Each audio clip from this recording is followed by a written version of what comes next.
Every proverb tells us the whole biblical story and embeds in us the promise that Jesus the King will win.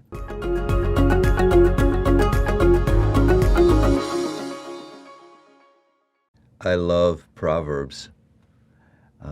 I've lived in Proverbs. When our kids were at home, we would go through Proverbs and we would have them memorize one verse from each chapter. But I have to admit, I don't think I understood the Proverbs for a long time. I didn't understand what this was about. I want to subtitle the Proverbs, The Rescue. And the reason I'm doing that is sin reduces all of us to fools. A fool has the world inside out and upside down.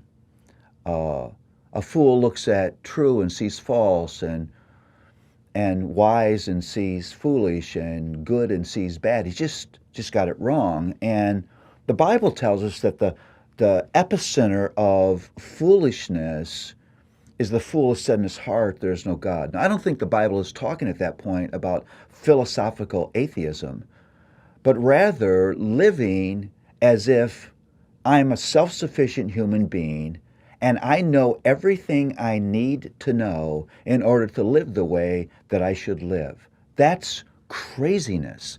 That's insanity. And so the Proverbs is designed, be prepared to be humbled, to rescue you from you. Because the greatest danger in your life is not outside of you. The greatest danger in your life is inside of you. It's the foolishness of sin. And as long as sin remains inside of us, there will be artifacts of that foolishness.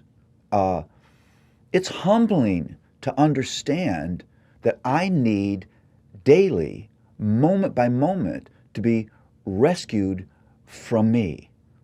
And the Proverbs is all about that rescue.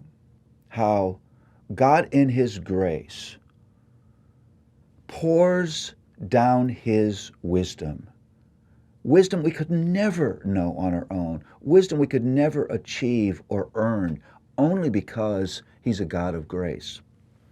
Now, there's two things that I think are important about the gospel in Proverbs. First, we understand that the Proverbs are about Jesus. You say, well, how could that be? Well, because the New Testament lets us know that wisdom is not an outline. Wisdom is not a concept. Wisdom is a person. And His name is Jesus. The wisdom on the pages of Proverbs is the wisdom of Jesus.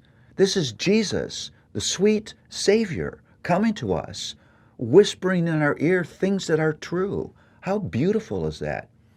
But there's something else to realize about the Proverbs. This is where I think you unlock the Proverbs. The whole biblical story is embedded in every proverb, because the Proverbs see the promises fulfilled in the future and embed those in the Proverbs. Let me give you an example. There's a proverb that says, a soft answer turns away wrath. Now, it's not meant to be mechanically true. It's not true that every time you respond softly to someone, they're going to cease being angry in a miracle, because that's not exactly what the Proverbs teach. But when you decide you're going to love in the face of hatred, you're going to make peace in the face of war, that you're going to be kind in mistreatment, you are now living in the way that the world is moving by the plan of God. The meek will inherit the earth. Ultimately, the people who live God's way will win. That's the Proverbs. How about marching the way wisdom is marching? How about living the way Jesus, the wise one, says to live? When you do that, you are moving the way God is moving the story, and you will experience the benefit of that in your life. Every proverb tells us the whole biblical story and embeds in us the promise that Jesus the King will win. What a beautiful thought that is. Run to the rescue of the Proverbs. We all need that because there's foolishness inside of us.